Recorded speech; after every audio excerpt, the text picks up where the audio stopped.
নামাজের মধ্যে অজান্তে যদি কোনো দোয়া ভুল হয় তাহলে কি নামাজ হবে? বুঝিয়ে বলুন। নামাজের মধ্যে যদি কোনো দোয়া ভুল হয় দেখতে হবে কি ধরনের দোয়া।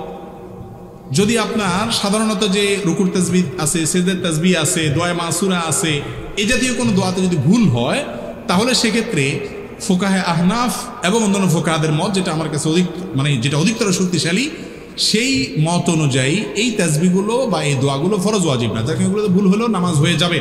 আর যদি ধরেন আপনার কথার কথা আত্মাহিয়াতু সঠিক মতো হয় নাই, সূরা ফাতিহা ঠিক মতো হয় নাই, ভুল হয়েছে, তাহলে সেক্ষেত্রে ওটা আবার পড়বেন, সঠিক করে পড়বেন।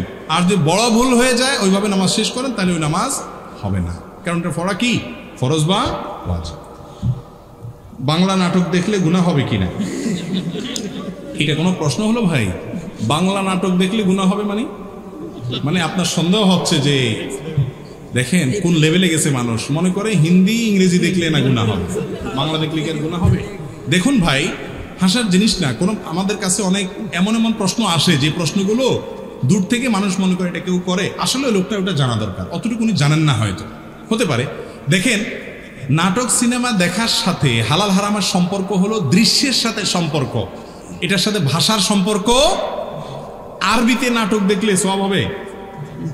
বুঝেন নাই কথা? আরবিতে যদি আপনি নাটক দেখেন যে নাটকে নারী পুরুষ একসাথে অভিনয় করে, মিউজিক আছে, হারাম জিনিস আছে যেটা দেখা হারাম, এটা যদি আরবিতেও দেখানো হয় জায়েজ হবে? তাহলে বোঝা গেল এটার সাথে ভাষার কোনো সম্পর্ক নেই, কি দেখছেন সেটার উপর নির্ভর করবে।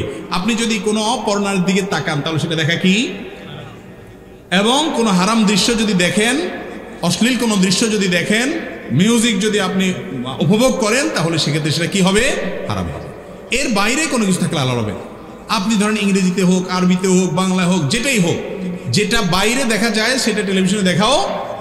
বাইরে একজন মানুষ একজন পুরুষকে একজন পুরুষ দেখছে, হালাল না হারাম? কয় হারাম।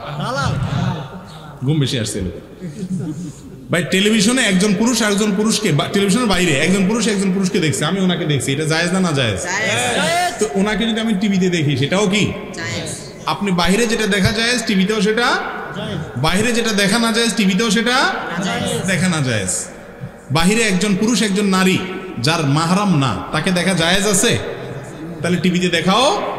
টিভিতে যারা অভিনয় করতেছে মহিলারা, এরা কি আপনার মাহরাম? তাহলে তাদেরকে দেখা না জায়েজ। অতএব নাটক বাংলায় না আরবিতে না ইংরেজিতে এটা মুখ্য না, মুখ্য হলো কি আছে তাতে। নাটক সিনেমা মানেই হলো এই হারামগুলোর মিশেল, যার কারণে সেগুলো দেখা জায়েজ নাই। এগুলো ছাড়া যদি হয়, এরকম যদি থাকে কোনো এক্সক্লুসিভ কিছু, তাহলে সেটা দেখা জায়েজ হতে পারে।